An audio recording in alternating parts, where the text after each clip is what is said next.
മിലിറ്ററിയുമായി ബന്ധപ്പെട്ട ചോദ്യങ്ങൾ തീർച്ചയായിട്ടും ഉണ്ടാകുന്നുള്ളത്.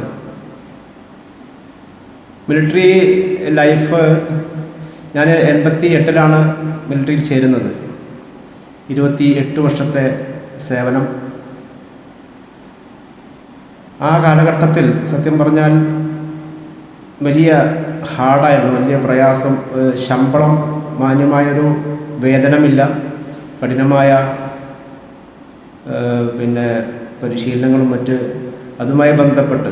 പക്ഷേ നമുക്ക് അതിനുള്ളൊരു പാഷനുള്ളത് കൊണ്ട് പിടിച്ചു നിന്നു എന്ന് വേണമെങ്കിൽ പറയാം.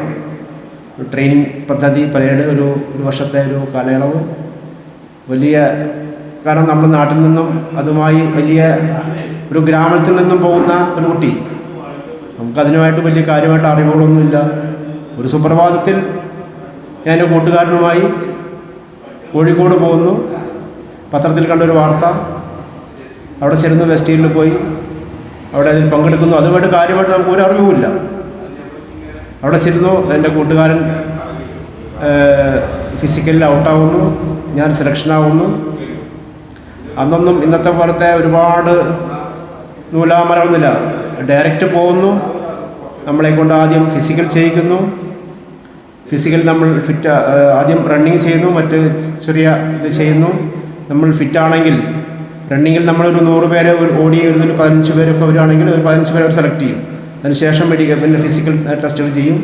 അന്നൊക്കെ അത്യാവശ്യം നല്ല ആരോഗ്യവും, നാട്ടിലൊക്കെ ഓടി നടന്ന് പല പണികളും ചെയ്തുകൊണ്ട് നല്ല ആരോഗ്യം ഉണ്ടായിരുന്നു. അതുകൊണ്ട് അതിൽ കയറിപ്പോയി. അവിടെ ചെന്നപ്പോഴാണ് അതിൻ്റെ മറ്റു കാര്യങ്ങളെക്കുറിച്ചൊക്കെ മനസ്സിലാക്കുകയൊക്കെ ഉണ്ടായത്. അപ്പോൾ ഞാൻ പറഞ്ഞു വന്നത്, മിലിറ്ററി ജീവിതം എന്നെ സംബന്ധിച്ചോളം ഞാൻ പലതും ഓർക്കാൻ ആഗ്രഹിക്കാത്ത കാര്യങ്ങളാണ് സത്യം പറഞ്ഞാൽ. പിന്നെ എൻ്റെ ലൈഫിനെ പാകപ്പെടുത്തിയതും ഞാനാക്കിയതും ആ ഒരു ജോലി കൊണ്ട് തന്നെയാണ്. അത് പറയാൻ പറ്റില്ല നമുക്ക്. കാരണം വെച്ചാൽ ചിലപ്പോൾ ഞാൻ നാട്ടിൽ തന്നെ, എൻ്റെ അച്ഛൻ പറഞ്ഞൊരു കർഷകത്തൊഴിലാളിയാണ്. അപ്പോൾ ഞാൻ ചിലപ്പോൾ ആ റൂട്ടിൽ അങ്ങനെ പോകുമായിരുന്നു, അല്ലെങ്കിൽ വേറെ എന്തെങ്കിലും ചില്ലറ കുറച്ചും കൂടി എന്തെങ്കിലും ആയിട്ട് അങ്ങനെ പോകുമായിരുന്നു.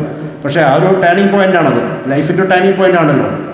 അങ്ങനെ ആ റൂട്ടിൽ പോയി തുടർച്ചയായി പല പ്രതിസന്ധികളും പ്രതിഘട്ടങ്ങളും വന്നപ്പോഴും ഇറങ്ങിപ്പോരാൻ ഓടിപ്പോകാന്നുള്ള അവസ്ഥകളൊക്കെ വന്നു. പക്ഷേ പിടിച്ചു വന്നു, തരണം ചെയ്തു, മുന്നോട്ട് പോയി. പിന്നെ നമ്മളതുമായിട്ട് അങ്ങ് സെറ്റാവുകയാണല്ലോ.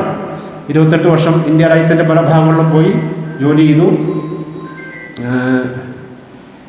നല്ല രീതിയിൽ തന്നെ വലിയ പ്രശ്നമൊന്നുമില്ലാതെ ദൈവാനുഗ്രഹം കൊണ്ട് കൈയിനോ കാലിനോ ഒന്നും വലിയ കുഴപ്പമില്ലാതെ റിട്ടയർമെൻറ്റ് ചെയ്തു പോന്നു. അത് തന്നെ മിലിറ്ററി ജീവിതത്തെ സംബന്ധിച്ചോളം വലിയ ഭാഗ്യമായിട്ട് തന്നെ നമുക്ക് കരുതാം.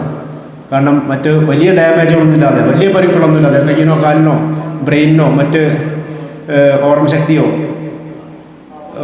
ഓർമ്മശക്തി എന്നൊക്കെ പറയുമ്പോൾ ചെറിയ പ്രശ്നമൊക്കെ ഉണ്ടാകും. നമ്മൾ ഈ മൈനസ് ഡിഗ്രിയൊക്കെ ജീവിക്കുമ്പോൾ നമ്മുടെ ഓർമ്മശക്തിയെ കുറിച്ച് കുറഞ്ഞു പോകും. അത് പിന്നെ അങ്ങനെ മെല്ലെ ഡെവലപ്പായി വരണം.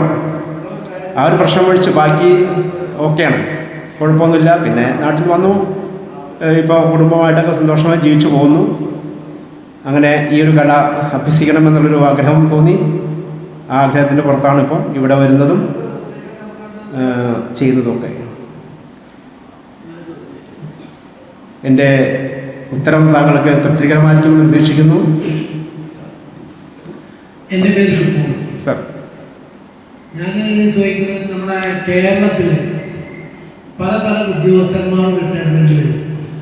അതൊരു മിലിറ്ററിക്കാരന് കിട്ടുന്ന ഒരു ബഹുമാനവും, ഒരു പോലീസുകാരന് കിട്ടുന്ന ബഹുമാനവും, ഒരു മാഷിന് കിട്ടുന്ന ബഹുമാനവും, ഒരു സ്കൂൾ അധ്യാപകനായിട്ട് റിട്ടയർ ചെയ്യുന്ന ബഹുമാനം തമ്മിൽ മൂന്ന് തരത്തിലാണ് നമ്മൾ ആൾക്കാർ അവരെ കാണുന്നത്.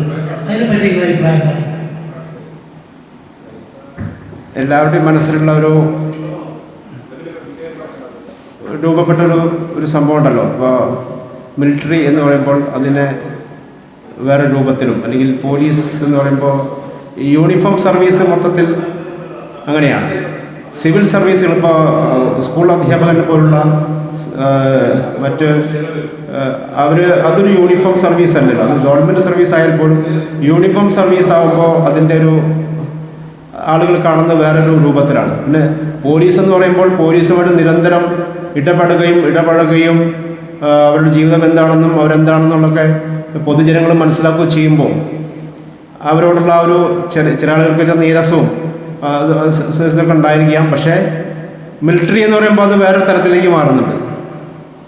അപ്പോൾ അവരോട് പക്ഷേ മിലിറ്ററിക്കാരും പറയുന്നത് അവരുടെ ആ ഒരു അവരനുഭവിച്ച അല്ലെങ്കിൽ രാജ്യത്തിന് വേണ്ടി അവർ ചെയ്യുന്ന ആ സേവനം ആ ത്യാഗത്തിനും അനുസരിച്ചുള്ളൊരു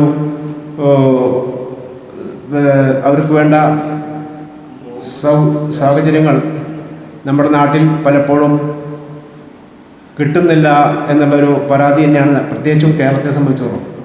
മറ്റു സംസ്ഥാനങ്ങളാണ് അങ്ങനെയല്ല. അവിടെ എന്ന് പറഞ്ഞാൽ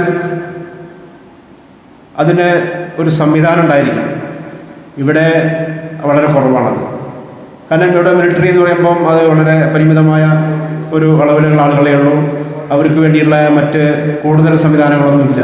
ഇപ്പോൾ ചില കേന്ദ്രങ്ങളിൽ മാത്രമാണ് അതിൻ്റെ ചില കാര്യങ്ങളൊക്കെ ഉള്ളത്. എറണാകുളത്തോ തിരുവനന്തപുരത്തോ അല്ലെങ്കിൽ കോഴിക്കോടൊക്കെ ഉണ്ടാവുള്ളൂ. അപ്പോൾ അതുകൊണ്ട് പിന്നെ റിട്ടയർഡ് ലൈഫ് എന്ന് പറയുമ്പോൾ എന്തായാലും ആളുകൾ കാണുന്നത് ഓരോന്നിനും ഓരോരോ തരത്തിലാണല്ലോ. അപ്പോൾ അതിൻ്റെ ചില വ്യത്യാസങ്ങളുണ്ട്. അതിപ്പോൾ എല്ലാവർക്കും അതിൻ്റേതായ ചില ഓരോ ഡിപ്പാർട്ട്മെൻറ്റിൽ നിന്ന് റിട്ടയർഡായി വരുന്നവർക്കും അവരുടേതായ ആ ജോലി ഇരിക്കുമ്പോൾ ഉണ്ടാകുന്ന ഒരിക്കലും റിട്ടയർമെൻറ്റേഷൻ കിട്ടില്ലല്ലോ. അപ്പം നമ്മളത് സ്വയം അതിനെ ഉൾക്കൊള്ളുകയും അംഗീകരിക്കുകയും ചെയ്യുക എന്നുള്ളതാണ് അതിന് പ്രധാനപ്പെട്ട കാര്യം ഞാൻ മനസ്സിലാക്കിയെടുത്തോളൂ. അല്ല ഞാൻ ജോലി ഇരിക്കുമ്പോൾ ഇതായിരുന്നു എന്നുള്ള സംഗതികൾ വിട്ടുകൊണ്ട് നമ്മളൊരു സാധാരണക്കാരനായി ഇറങ്ങുക എന്നുള്ളതാണ്. അപ്പോൾ അതാണ് അതുമായി ബന്ധപ്പെട്ട് എനിക്ക് പറയാനുള്ളത്. എൻ്റെ ഉത്തരം താങ്കൾക്ക് തൃപ്തികരമായിരിക്കുമെന്ന് പ്രതീക്ഷിക്കുന്നു. Thank you. ഞാൻ പറഞ്ഞ നാട്ടു സമൂഹത്തിലെ നമ്മുടെയൊക്കെ മനസ്സിൽ ഒരു മിലിറ്ററി ഉദ്യോഗസ്ഥന് കിട്ടുന്ന ബഹുമാനം, ഒരു അധ്യാപകന് കിട്ടുന്ന ബഹുമാനം ഒരു പോലീസുകാരന് നമ്മുടെ നാട്ടിൽ കിട്ടുന്നില്ല. അതിൻ്റെ ഒരു കാരണം നിങ്ങൾ മനസ്സിലാക്കിയിട്ടുണ്ടാവും എന്ന് ഞാൻ വിശ്വസിക്കുന്നു. അതിനെപ്പറ്റി നിങ്ങളുടെ അഭിപ്രായം?